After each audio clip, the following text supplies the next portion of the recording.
మా బంధువులంతా ఎస్టీలుగా ఉన్నారు, మేము బీసీలుగా మిగిలిపోయినాం అధ్యక్ష. సల్వ శ్రీనివాసులు గారు. ధన్యవాదాలు అధ్యక్ష.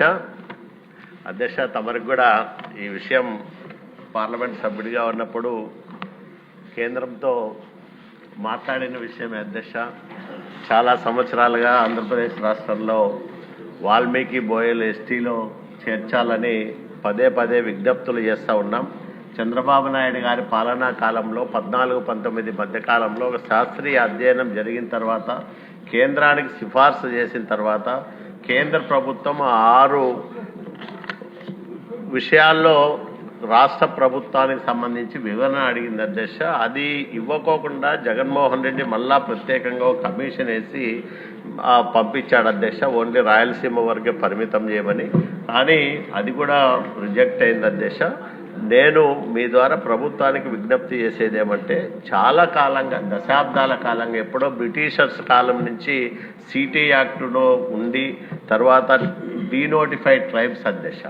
డీనోటిఫైడ్ ట్రైబ్స్ విభాగంలో వాల్మీకి బోయ ఉంది అధ్యక్ష. ఆంధ్రప్రదేశ్ రాష్ట్రం డిఎన్టీ జాబితాలో అంటే ఎరుకుల, యానాది ఇట్లా వీళ్ళందరూ కూడా ఎస్టీలో పోయినారు అధ్యక్ష.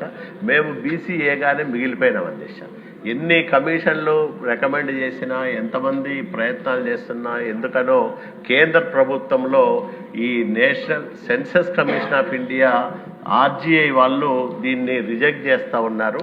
నేను మీ ద్వారా ప్రభుత్వానికి విజ్ఞప్తి చేసేదేమంటే, దీన్ని 6 అంశాల్లో రిప్లై ఇస్తూ 2017 డిసెంబర్లో చేసిన తీర్మానానికి కట్టుబడి ఉండడంతో పాటు కేంద్రంతో కూడా దీనిపైన ప్రత్యేక శ్రద్ధ తీసుకొని మాట్లాడి 6 దశాబ్దాల కాలంగా చేస్తున్న ప్రయత్నాలకు ఒక కొలిక్కి తీసుకొచ్చి ఆంధ్రప్రదేశ్ రాష్ట్రంలో అన్ని జిల్లాల్లో ఉండే వాల్మీకి బోయలను ఎస్టీలుగా చూసే విధంగా కనీసం ఈ 3 సంవత్సరాల్లో ఇది జరిగే విధంగా చేయాలని మీ ద్వారా ప్రభుత్వానికి విజ్ఞప్తి చేస్తూ ఉన్నాను అధ్యక్ష. ఎందుకంటే చాలా ఆవేదన ఉంది అధ్యక్ష. మేమైతే మా దగ్గరికి వచ్చి బాధపడతామంటే, ఇన్ని రకాలుగా ప్రయత్నాలు చేస్తున్నా స్వయంగా ముఖ్యమంత్రి గారు దీనిపైన శ్రద్ధ పెడుతున్నా ఇది కావడం లేదు అని బాధ కలుగుతూ ఉంది.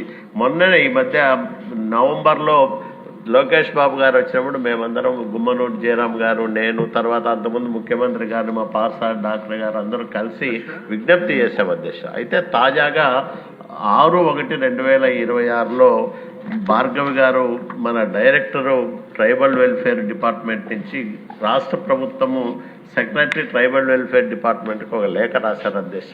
అందులో అదే దీనిపైన ఏమంటే, ఇంకా ఫర్దర్గా గవర్నమెంటే దీనిపైన చర్యలు తీసుకోవాల్సిన అవసరం ఉంది. ఇది ఇప్పటికే ఆర్జీఐ సాధ్యం కాదని చెప్పింది కాబట్టి గవర్నమెంట్ దీనిపైన తదుపరి చర్యలు తీసుకోవాల్సిన అవసరం ఉందని లేఖ రాశారు అధ్యక్ష. దయచేసి మీ ద్వారా పదే పదే, ఎందుకంటే మాకే ఇబ్బందిగా ఉంది అధ్యక్ష ఇది అడగడానికి. కాబట్టి దయచేసి ఇప్పటికైనా దీనికి ఒక శాశ్వతమైన పరిష్కారం జరిగే విధంగా లోకేష్ బాబు గారు లేఖ రాశారు అధ్యక్ష డిపార్ట్మెంట్కి. ఆ లేఖకు సంబంధించి రిప్లైయే ఈ డైరెక్టర్ గారు రాశారు.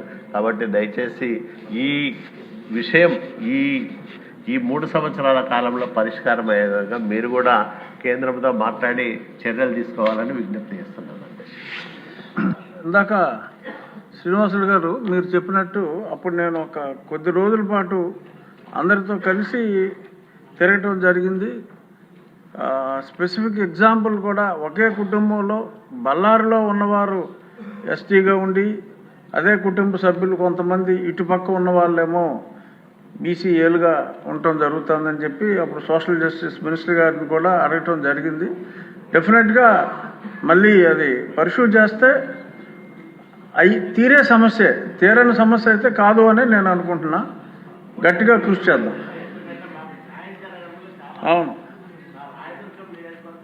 బళ్ళారి జిల్లాలో ఉండేది.